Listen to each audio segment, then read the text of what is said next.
What up, Kane fans? Welcome back to the Cafecito and Kane show. Please, if you have not done so already, hit the like button, hit the subscribe button. Shout out to those of you who consistently come in and participate in the chat and show your support. Shout out to, of course, the Degenerate Squad, the Discord chat. If you want more information on that, the Discord chat that we're part of with my team, Miami Flow. Reach out to Flo, reach out to Max on Twitter, either one of them. They'll get you hooked up. So today we are talking recruiting, as you saw by the title, by the thumbnail. Depending on who you ask and depending where you read, how Miami is doing so far in the class of 2026, recruiting-wise, you're going to get one of two answers.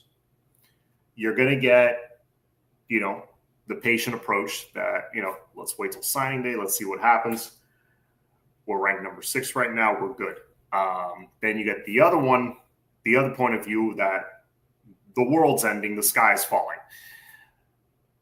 First of all, I don't know if you guys notice, but we go through the same thing every summer. We really do. So a lot to unpack here. But yeah, there are two narratives kind of happening at the same time. But we'll dive in and really kind of pick this class apart and really see where we're at. Because, yeah, we've had a few misses the last week or two. Some guys that we wanted, some guys that initially I think we were on their radar, probably like on their short list, and we ended up falling short. So that was disappointing, and they kind of all happened back to back to back. So I get it. They all happened in a short time frame, so it was tough pill to swallow. But even John, were you in the voice chat today? It was crazy. Yeah, I was in there for like 5 or 10 minutes. Well, probably like 10 minutes listening while, the wide receiver talk. It was a good chat. It was too many people at one point, and I wanted to get a word in. I couldn't, but I was like, you guys go ahead, talk. I'll just talk on my show later. But thank you, Autism Awareness. Eddie Delva, go Canes. Blue, not looking good. All right, so let's start with this. And thank you for the comment, Blue. But let's see if you guys in the chat right now just drop in the comment either a thumbs up or a thumbs down or a good or a not good, like how you think overall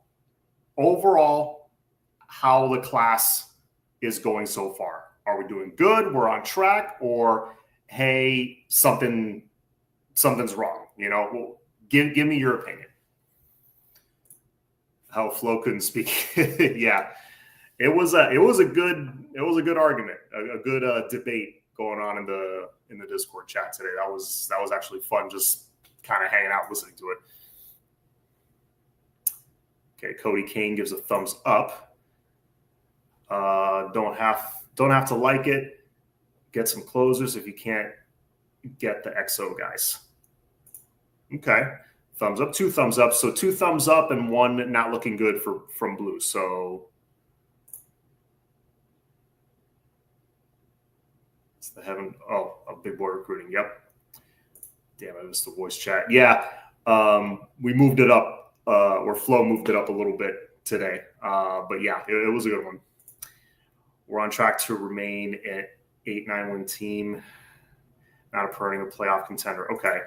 And you're saying in playing time, you're saying based on recruiting, we're on track to remain that. Thumbs up. Okay. So they're starting to trickle in a little bit more thumbs up than thumbs down, but okay. So I will give you my opinion. Yeah. Okay. Gotcha. So I'll give you my opinion now, and in playing time, we'll address that very thing now in a minute. But I am on the side of, yeah, if you zoom in and look at each individual case, yeah, it's been disappointing the last couple of weeks. I think a lot of it is because we were promised, hey, we're about to go on this run of commits, which over the last couple of years, when that has happened, actually, really, have they really hinted at going on runs before like this? I guess maybe in a way they have. And then usually every July, especially every July 4th weekend, is usually pretty big for us. And we go on this run of like 4 or 5 pickups early July of blue chip guys. I want to say it was last year that we got Darion Coleman, SJ, and like 2 or 3 other guys like back to back in a week or in early July. So, and I remember 2022, Mario's first year, his first official full cycle. I remember I want to say he landed Maui Noah, Jaden Wayne, and Riley Williams all July 4th weekend. I could be a little off on that, but I want to say that's true. So we've gone on runs. Like people started, they start doubting where we're at, and all of a sudden we go on a run in the summer and we take off. So I think people were expecting that, and it hasn't happened yet. So people are a little disappointed. I think the expectation was given. And also the fact that we've averaged in the top 10 the last 3 consecutive years now. So you're expecting big time commits, especially after a 10-win season. So I think people's expectations with recruiting have changed a bit, and they're much higher. I just don't get why these South Florida kids look for every reason not to stay home and play for the U. I can't put it on Mario when they simply don't want to stay. I think that for certain kids, that's at play, which we'll also get into. I didn't follow recruiting much until Mario got here. When was the last time we were consistently recruiting in the top 10? That's a great point. 2004, 2005 was the last back-to-back recruiting cycles we finished in the top 10. And then we didn't do it for 20 years up until the 2023, 2024 cycles. We finished back-to-back in the top 10. The second of those 2 was in the top 5. I think we finished number 4 in the composite ranking. Then last year we were 14th. We lost a couple of guys like on signing day.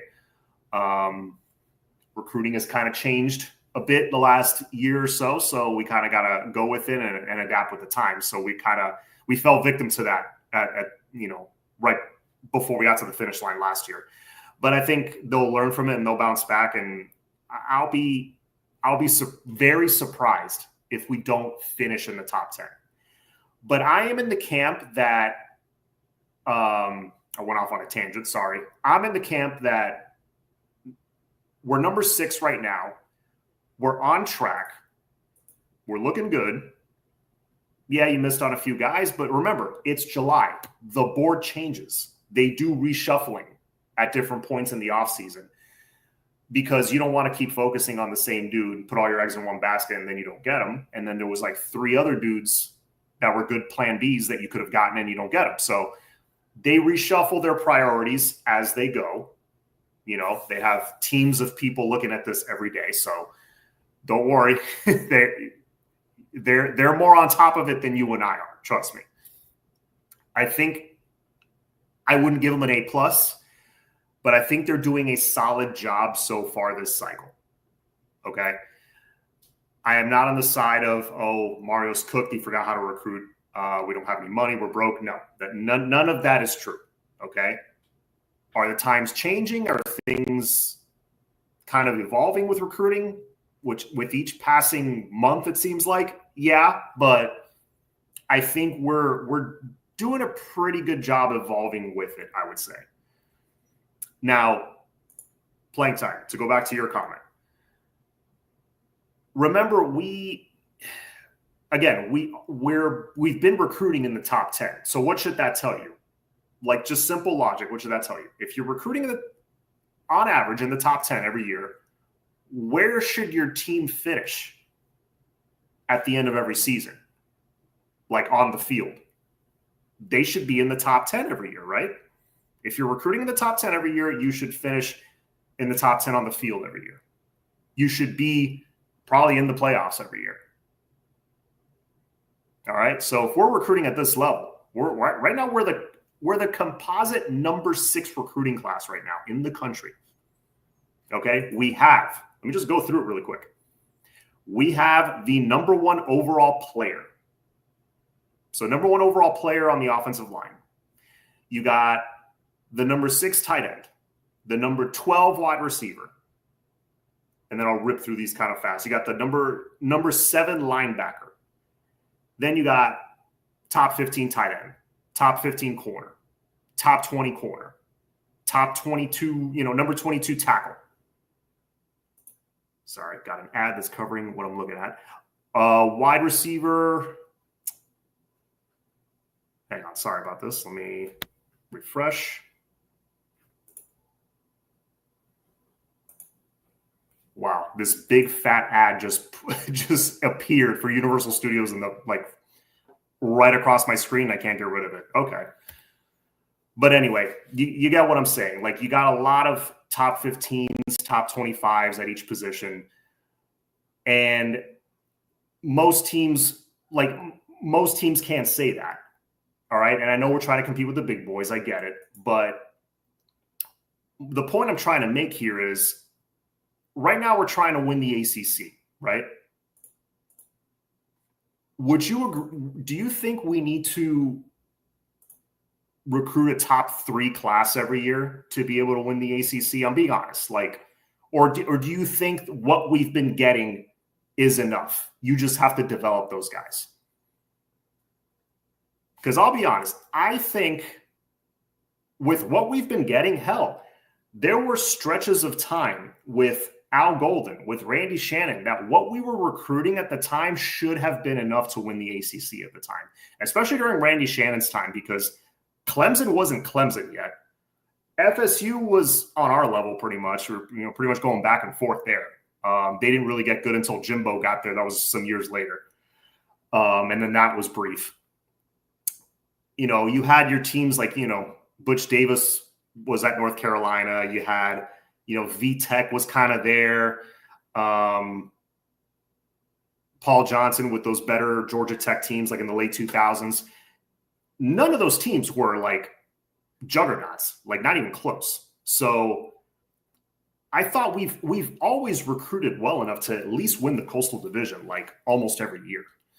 So I'm not sure if I agree with the 8-9 win, not a perennial playoff contender thing. Because again, if you're recruiting in the top 10 every single year, okay, finally I got rid of this ad. Let's see, who else do we get? Justin Edwards, top 25 linebacker. Darion Coleman, top 20 quarterback. Ben Congdon, number 26 tackle.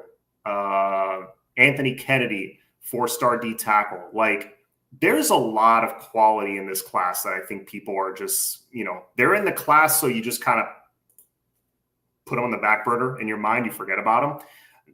Don't forget about the guys who already got in the boat, okay, is what I'm trying to say. You got, how many commits are we at? You're at, I think we're at like 18 or 19 commits, right? 19 commits. And 11 of them are blue chippers. And obviously we're not done. So I'm sorry, I don't agree with that. Because if you feel like you need to be recruiting top 5 like Ohio State level every year just to like win 10 games or win 11, like, I'm sorry, that there's a problem. You got to be able to recruit, sure, but you have to. I've been saying this for years. You have to be able to develop. If you can't develop, it does not matter. We got the guys. Now you got to develop them. This is now Mario's first class are now upperclassmen. They are now entering their junior season. Are they going to take that next step? Are they going to now, take the torch and lead this team? And then Casey, I'm going to let these South Florida kids look for a reason not to stay. I think this is my impression, especially like at the skill positions. You're missing on the Jeremiah Smiths of the world, sure. You're missing on the guys that are number 1, number 2 in the state of Florida, usually. Not always, because I think Josh Moore last year was, if not number 1 receiver in the country or receiver in the state of Florida, he was right up there. Let me see where he was ranked. Joshua Moore. He was the number 22 receiver in the country, number 21 overall player in the state of Florida was Josh Moore. And that, of course, is according to the 247 rankings. For whatever reason, you're not able to see the composite rankings once the class ends, once the class like graduates and they move on to college. But, you know, that's just one example. It's like, I think it happened a couple times recently and it's fresh in our minds, right? But it's valid. There have been some game-changing, program-changing kind of talents in our backyard over the years that we haven't been able to lock down. And you got to remember this. It's been 21, 22 years since we really been like competing for national titles, like competing on that level, at least to be a title contender. Last time legitimately was probably like, you could argue 05, but probably really like 03. If you do some quick math, these kids are 16 to 17 years old that they're recruiting right now. 17 years ago, let's do the math. So 20 years ago was 05. So 17 years old. So 2008, a lot of these kids were born. You got to remember, these kids, they have never seen Miami win in their lifetime. So all this stuff about the U and, you know, they got the documentaries, sure, but all this stuff about, you know, the U dominating and winning national championships and just embarrassing people on the field and the Orange Bowl, that is not even that doesn't exist in their world. It never happened to them because it was before they were born. So they grow up. And remember, for them, growing up is guys that were in college 5 years ago. You know, it was just a few years ago. These guys were little kids. So you look at the guys that are dominating in the league now that maybe came out of Ohio State, came out of LSU, wherever they played. You see the schools that they played for championships. Got selected in the first round, second round. They go on to the league and they're stars. That's what they're growing up seeing. They're not growing up seeing Miami produce that. So you got to keep that in mind. Knowing that and knowing how well we've still managed to recruit even in spite of that, I think is a testament to how well Mario has done. Now, not a lot of local kids in the current class yet. I think, that's going to change as we go. And also, I think a lot of kids, especially some of the more big-time recruits like the Derek Coopers of the world, as we saw, he's pushing back his commitment date. Now that money's involved, it's a game, all this back and forth with pushing back their date and, I'm going to go visit here now. And it's like, it's going to be a thing now moving forward. And we just kind of have to go with it. So, you got to be more patient with those big time recruits. They may not hit until well into the season. But that's just my thoughts on the South Florida kids getting away. Yeah. The top 2, 3, 1, 2, and 3 at their respective positions in the country. Let's say, top 2 receivers in the country are down here and they both leave. One goes to Ohio State, one goes to LSU. All right, but 3, 4, 5, and 6 are still there. You're still getting guys of that caliber, in my opinion. You're still getting the Josh Moores. You're still getting the Malachi Tonys.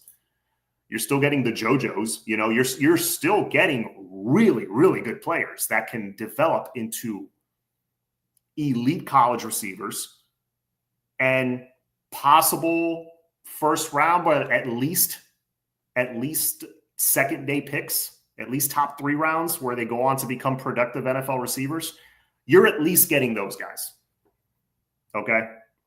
So, yes, you're missing on the Jeremiahs of the world. You're missing on the program changers, but you're not missing on great players. You're still getting great players. It's just a matter of putting it all together and winning with them. You start to win with them, you start to crank out a couple of first-round picks. Look how much attention Cam Ward going number 1 overall got us. Okay, maybe JoJo in a couple years goes second round. Maybe CC this year goes first round. Maybe Ruben Bain this year goes late first round. now Miami's starting to gain that identity again of, oh, they're cranking out NFL talent. It wasn't just a fluke. It wasn't just a one-year thing. I don't follow. Oh, I already saw that one. Hey, John, go Canes, man. Always put on a great show. You and Flo. I'll be back. Dealing family life, bought a house, been on vacations. Okay. Oh, nice. Well, enjoy the vacations, man. Family time's important. But good thing is we're always, if you can't catch us live, you can always catch the replay. There's got to be more to it than kids not wanting to stay. Miami has to win and thank you. Yes, that's what I'm saying. Whenever we've had high school coaches and stuff, or we talked to high school coaches on the show, or we've interviewed them, I've asked on more than one occasion, like, hey, what is the main reason we're having trouble keeping? I mean, I kind of knew the answer, but I want to hear from them. What is the main reason we're not able to keep a lot of like the top guys down here? And it's like, well, it's simple. We're not winning enough. That's straight out of their mouth. That's what they say. We are not winning enough. That's it. All right. So again, in spite of that, I think Kevin Beard, who gets some flack from some fans, and I honestly don't understand why, the guy I think recruits at a B+ to A- level, which 95% of programs would kill for that. I think the guy recruits at least at an A- level, honestly, because he's gotten. Let's go through it really quick. Let's hope another pop-up doesn't cover what I'm looking at. So far this year, you got Vance Spafford, blue chip, top 120 player in the country overall, and you got, where's my boy? Where's Evans? Tyron Evans. Here he is. 6'3.5", 200 pounds, 3-star kid. So, okay, he's not a blue chipper. I think on one of the publications he's rated a blue chipper, maybe on Rivals, but I look at the composite always. So that's one blue chipper. Then you go last year, and you got Joshua Moore, 2. Malachi Toney, 3. Dalen Upshaw, 3-star here, but I think he might have been 4-star on the composite, if I'm not mistaken. He certainly looks like one so far. All 3 of them, they may not be 5-star kids, but all 3 of them performed well in the spring. So those were good evals there. And then 2024, you got that trio of Nikar, Chance Robinson, JoJo Trader, all 3 of them blue chippers. So right there, that's like 7, 8 guys. 4 to 5 of them are blue chippers. I'm sorry, like the guy is doing a solid job recruiting in spite of everything I just said. Okay? After going 7-5, after going 5-7. So now I think people thought including me to a degree, that after a 10-win season, I think people thought, oh, this will really turn things around. And it's going to take more than one 10-win season. If you can string together 3 or 4 seasons in a row where you're winning 9, 10, 11 games, maybe an ACC championship, playoff appearance, that would really help. A playoff appearance would really help things. That would really show that we're serious. So then you'll start to get the attention, the eyes of like a Nick Lanier down the road. A guy that I think will probably be top 3 or 4 receiver in the country in next year's class. Normally who we lose to an Alabama or something, and maybe we can get him to stay. But I think I think that is the main reason. They grow up in South Florida. They grow up around this program, and they hear us old heads talking about how it used to be and how they're nowhere near it, and they got to get back to it. They got to fix this. They got to fix that. That's all they hear as kids. When I can go to this top tier SEC school, this top tier Big Ten school, and they produce first rounders. So you know what? Love my hometown, but I'm going to go where my odds are better to make money in the NFL. I think that's the culture they created. And also, Mario had to go and rebuild a lot of bridges with the local high schools. That is, in addition to our product on the field not being great the last 20 years, also you are having to contend with that because the other elite schools now really like kind of dug their heels in and really like they planted seeds over the years in South Florida as well, right? Really throughout the state of Florida. So you got to kind of rebuild and rework your way back into those high schools, which he has been doing. But, again, that doesn't happen in 2 years. You know what I'm saying? So that does take time. In the meantime, Mario's recruiting nationally and still landing blue chip guys. Look, in the last 3 classes, Mario has landed 6 5-star recruits in the trenches. Cantwell, Hayden Lowe, Justin Scott, CC Maui Noah, Pancake, and Armando Blunt. In 3 years, 6 5-stars in the trenches. That is huge. Only a couple different schools can say that. All right, so just kind of keeping things in perspective. We're not recruiting QBs top 10, and we're there's numbers. That I would agree with you, Playing Time. I would agree with you. The QB recruiting needs to get better. And I think Darion Coleman is a step in the right direction. Do not let that 3-star rating from 24/7 fool you. Just want to see really quick where he's ranked on the composite. He might have gotten his 4th star on the composite, if I remember correctly. Let me just check really quick. Darion Coleman. Yeah. So Darion Coleman is a blue chip recruit on the composite ranking being the average of all of them. Rivals, ESPN, On3, everybody.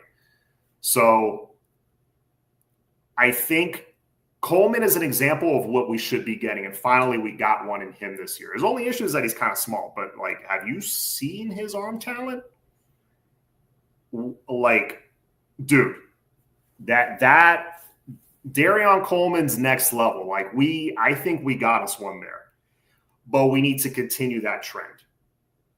Okay?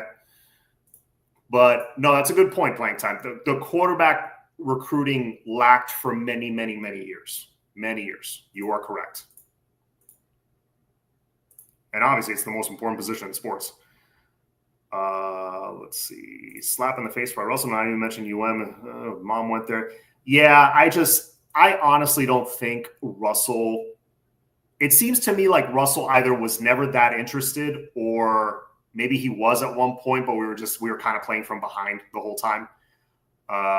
Yeah, that's just an example of that. It's not like, Derek Cooper, where Derek Cooper, I think, is ours to lose. I just think as long as we don't mess that up, we keep showing him love and,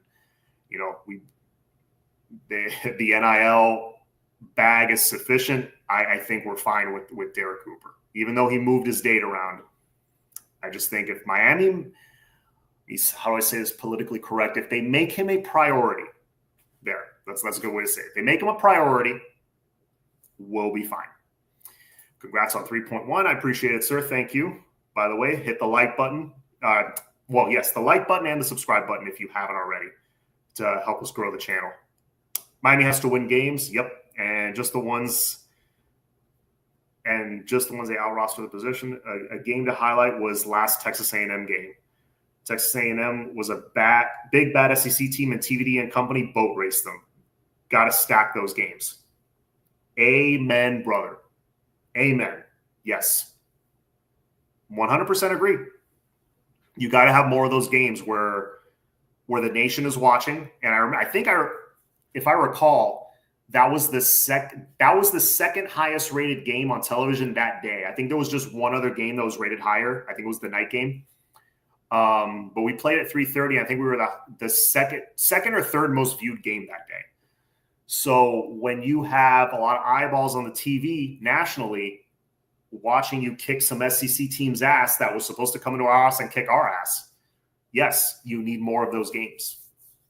But more importantly, you need less of the Georgia Tech not taking a knee game. You need less of the Syracuse blowing the 21-point lead game. You need less of those. Clean that up.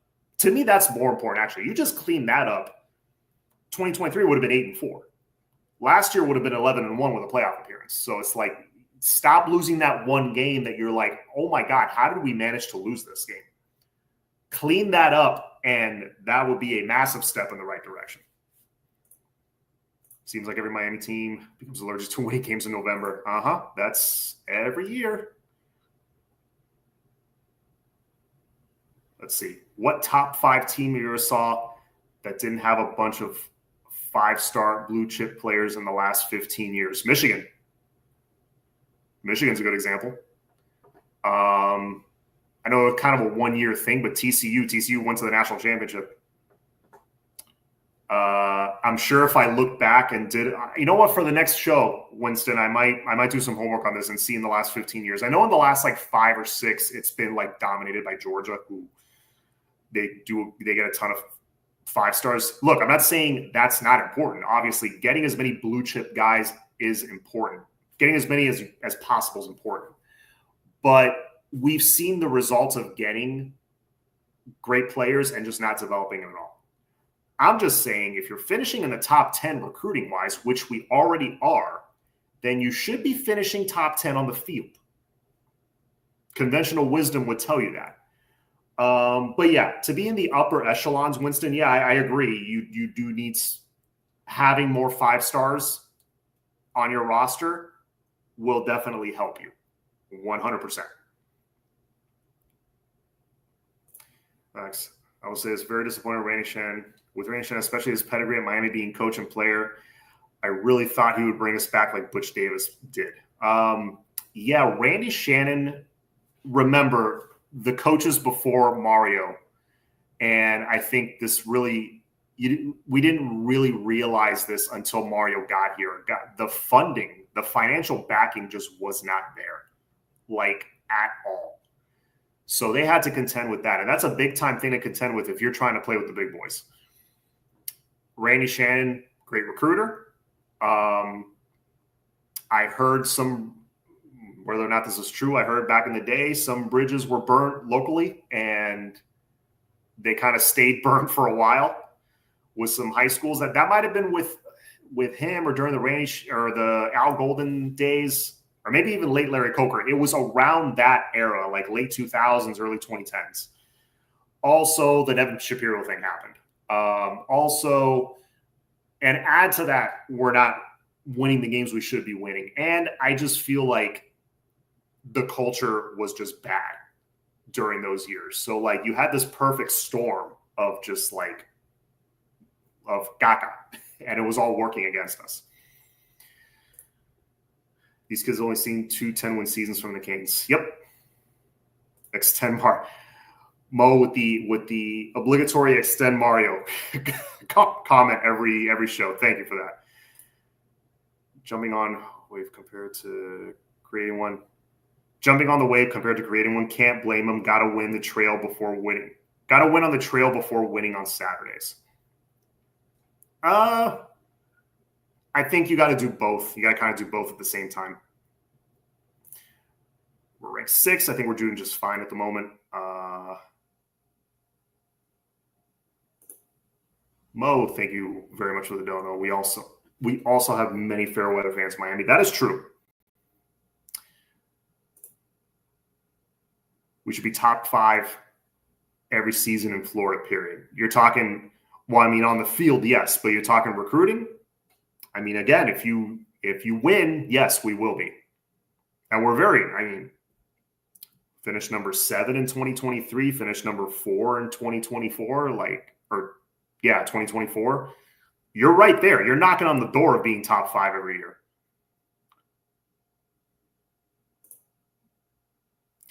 We got good wide receiver year before last, and Tony, but not a good quarterback or receivers. But not top quarterback or receivers crazy for Miami.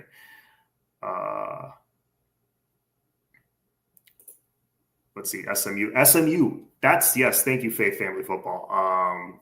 SMU is another good example of a team that went to the ACC championship. They definitely do not recruit at an elite level. In fact, let's take a quick look. SMU. Let's go back a few years. Let's look at 2023. You guys want to know their composite ranking in in recruiting in 2023. Are you ready for this? 72. 72 nationally. 2024. 106.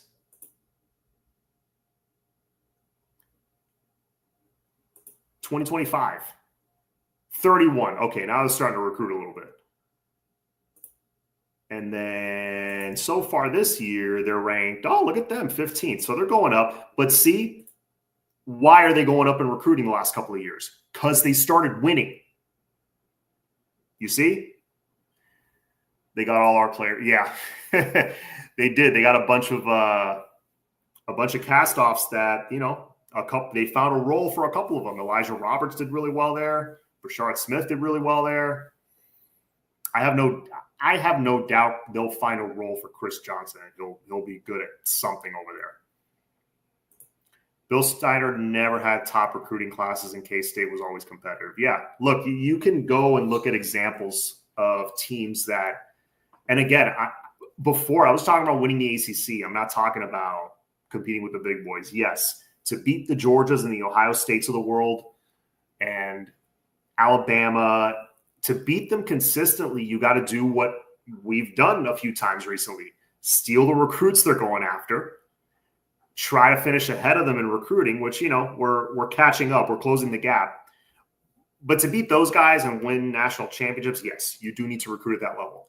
I'm talking winning 10 games and getting into the freaking playoffs. I'm talking about getting to Charlotte every year. You have enough with what you have.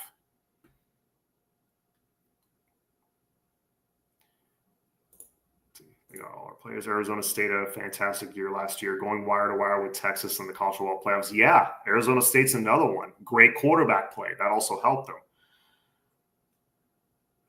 People need to understand not everyone wants to stay home. I'm born and raised in Miami. I couldn't wait to leave. Yeah. No, that's true. Some people just don't want to stay here. And it's nothing against the school. Don't want to beat a dead horse, but are we going to land an elite D tackle? Okay. This is an area that I am also concerned about, Blue. Your concerns are valid because I am worried about the same thing. I look at Mario's track record and I think, okay, we're at this point in July. We're solid. Our O-line recruiting is ridiculous right now. I'm super happy there. And if we can land a Collegier or a guy like that and add to the class, we're doing great. But I think with what you got already, you're good. Linebacker, I think you got two really good ones. I think you're good there. DB, safety, you know, I think we'll flip somebody and we'll be okay there. Corner, we're already doing great with Waters and with Camden Portis. John Tavius Wyman, also really good, freakish athlete that Georgia wanted. Yeah, the only ones you're lacking are, you know, receiver a little bit, but I have faith there's a lot of good receivers out there that, remember, guys are committed elsewhere. Sometimes fans forget there's guys committed that we're not even thinking of that Miami might be working to flip. Not might, they are working to flip guys. So just like every other school is. But as Mario has said before, you know, when a recruit picks another school rather than Miami, I think he said it on a Josh Payton interview a couple months ago. When a recruit verbally commits to another school, to him, that's halftime. The game's not over.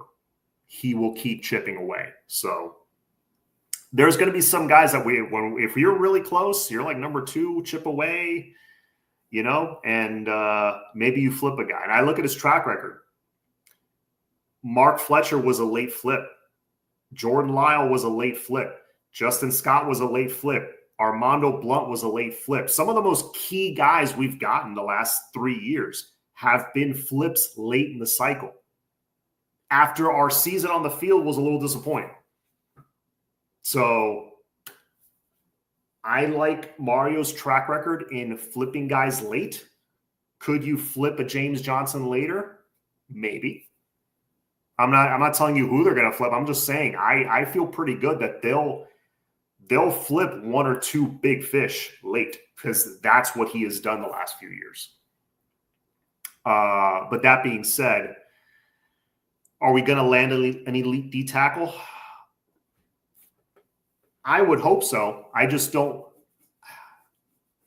I think he's out there, and I think we'll land somebody, whether it's Nolan Wilson or one of these other guys, maybe from out of state. But I think they'll find somebody. They'll probably take. I'm thinking maybe 3 D tackles in this class. They already got one. By the way, I really like the Anthony Kennedy pickup. He brings a dynamic that we don't often have at D tackle, because I feel like we always have really good 3 technique D tackles, like really athletic guys that can get to the quarterback. We don't have that plug in the middle of the line that's just going to eat up blockers and just gobble up running backs. Anthony Kennedy's that dude. And on top of that, he's athletic. If you watch his tape, he's playing defensive end on some plays. Like, Anthony Kennedy's super athletic. So I like that pickup. But I have a feeling we have to. I mean, Mario hits the trail so hard, and he's like such a tireless worker at this. He's got to eventually land somebody. But it is a little odd that we're in July and we've seemed to miss on a few guys, and we haven't landed anybody of that caliber yet. But again, it's July 1st. I have faith they'll flip someone. That's what I'm thinking. But Blue, your concerns are valid. I kind of am a little bit concerned as well. But that's really the only position I'm concerned about. I think safety will be fine. I think wide receiver will be fine. Tight end, we already got Briggs. Hezzy Kent's a possibility. I think we're good there. We are tight end U for a reason. No top wide receiver in this class or top QB interested yet. DC is great, but why they don't consider us the great QBs? Again, I think you're going to be pleasantly surprised with how good Darion Coleman is. But, no wide receiver. I mean, you don't consider Vance Spafford one of the top wide receivers? Kid's almost a top 10 receiver in the nation and runs a 4.3. Like, he has elite burner type speed that we have not had in a long time. Perry Wright throwing up the U on July 4th would be huge. I don't think we're getting Perry Wright, I'll be honest with you. I think he's still leaning Clemson. Obviously, that can change. This is a very fluid thing. Didn't we have, the top D-line recruiting last year, the year before? We did. When did we have, a sick D-line class? Was it 25? We had Hayden Lowe last year. Scroggins. I don't think it was last year, though. Although Scroggins, Dante Simpson, those evals turned out to be good. 2024, it was this season. Justin Scott, Marquise Lightfoot, Armando Blunt. Yeah, that was that crazy, just disgusting O-line or D-line class. And Artavius Jones, Cole McConaughey, yeah. A lot of good dudes in that one. So, it's not like we're lacking talent there, but you want to be landing blue chip guys at the D tackle position. The good thing is you do still have the portal for next year with D tackle. So, that is a position that you would like to have veterans. So we'll see. Anyways, I've been on about 45 minutes. I think that's good for tonight. I see one question here. Let me just answer this one. Did you hear about Kirby might be going to Dallas? That may help us get a few guys. I've heard something about that, but it's one of those things a rumor for now. I'll believe it when I see it. I'll believe when I see more stuff coming out. But I think Kirby's more than happy in Georgia, believe me. All right, so I think that's it for now. Anyways, thank you guys for hanging out with me, talking some Canes. Please do not forget on your way out, hit the like button and hit that subscribe button. And also subscribe to the Miami Flow channel. I'm on with Flow every Sunday night at 8:45 p.m. Eastern time. And as always, go Canes. Have a good night, everybody.